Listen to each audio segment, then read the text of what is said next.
what qualities do you think makes a good coach? Because being a good player doesn't mean that you're going to be a good coach. I think personally think being a good person and being a good player and doing it for the right reasons makes you a good coach. Because I think parents need to be careful who they're sending their kids to, because the person they're sending their kids to is not just teaching them how to be like baseball skills, right? They're teaching them how to talk to people. They're teaching them how to treat people. They're teaching them work ethic. They're teaching them so much more than just, hey, this is how you hit a baseball. This is how you feel the ground ball. So, what qualities do you think that like makes a good coach? I think the first thing is you have to be a really good communicator.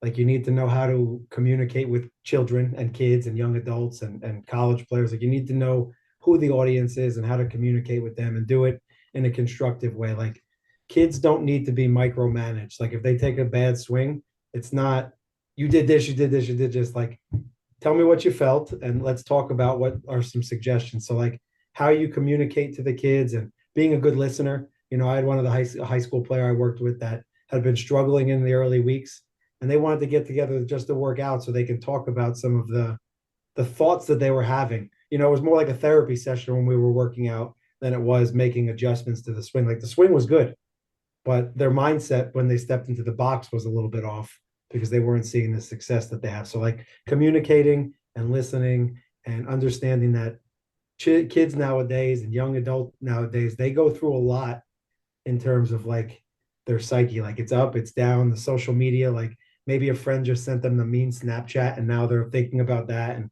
like just bringing them back into the straight and narrow and teaching them about setting goals and working towards their goals and not comparing themselves to others. It's more like a life skills coach when you get in there. And then you sprinkle in a little bit of the sport specific when you're in there, you know. But I think to be an effective coach, you need to know how to communicate and you need to know how to listen. As the coach, like you're going to communicate the message, but in 2023, you have to give a little bit and you have to listen to the feedback from the kids as you're giving that instruction and things like that. Yeah, I love that. I think you're bang on with all of that is, listening to the kids and knowing that, they're still kids. They're going through other stuff than just what they're doing at your baseball practice, right? They're going through life stuff, especially a lot of them are, getting into high school and, going through all that stuff, which is its own struggle Oh, yeah. as it is. And then they come to you and, you got to be able to communicate with them and teach them, how to deal with adversity, especially with baseball, with life. You're going to be failing at a lot of things for the rest of your life, especially baseball. So teaching them to get through that and understanding where they're coming from. Because you'll get kids, come in and you can just sense that they're off, like mentally and like you said. And if you can just give them like one little like life nugget while they're practicing, that could help them a lot more than be like, hey, you need to do this with your hips or whatever, right? Just kind of teach them more about life and that kind of stuff. And with social media being what it is, like the instant gratification, like you send a message and your point's across. So you put out a tweet and you've made that, or like you post something and you get immediate feedback. Like the instant gratification that young adults and kids are getting now, they need to be taught. Like everybody says, trust the process, but they need to understand that it's a long game. Like everything that you do are small little increments to be better tomorrow than you were today. It's not going to be I go into the cage and I make this adjustment and now I'm going 4 for 4. Or I communicated my message to my parents the right way. Now I don't have to do it again tomorrow. Like it's teaching them the long game.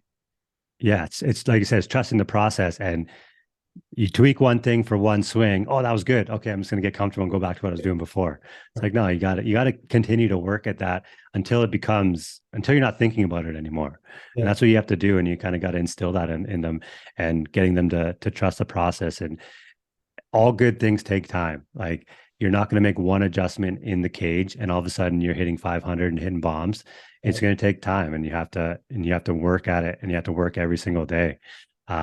Whereas a lot of kids, I had this talk with Eric Owen on my last podcast, and like a lot of kids will, go to their hour or two lesson a week, and then that's it. And it's like, well, you might have learned something, but you didn't apply what you learned at all. So you Right. can't expect to get better in that 1 hour. You got to take what you've learned, go to you and get a couple fielding lessons or hitting lessons or whatever, now I'm going to go home, and next night I'm going to bounce some balls off the wall, and I'm going to work on what I learned in that hour, or, hit off the tee in my garage for 10 minutes. Um, and I want to ask you this too, which I like to ask is, with all the social media, with like guys like you and me and all the other guys and all the information out there, there's a lot of information, but there's also a lot of distractions out there with social media and stuff like that. How do you keep your players locked in? I just think that just continuing to talk to them and I'm trying to teach them like what is right versus what is wrong, and like setting goals for themselves and setting schedules and not getting caught 30 minutes, like 30 minutes of swiping.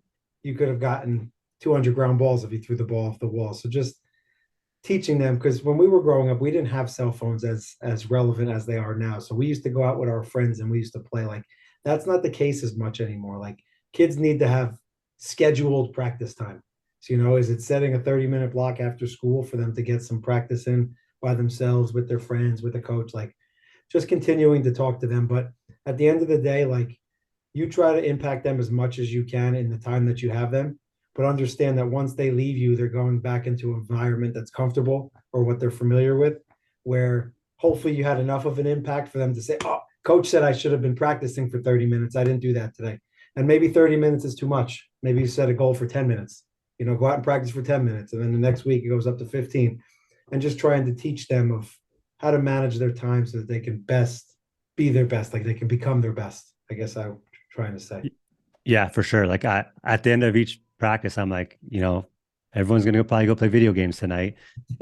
While you're waiting to drop in on Fortnite or Warzone or whatever you're playing, while you're waiting to drop in, like get up and throw a tennis ball off the wall, or practice your swing. Like you can do that while you're waiting. You're just going to be sitting there probably scrolling while you're waiting to do whatever. So like 5 minutes a day is better than nothing, right? So doing that is gonna help you get to that next level just a little bit every day.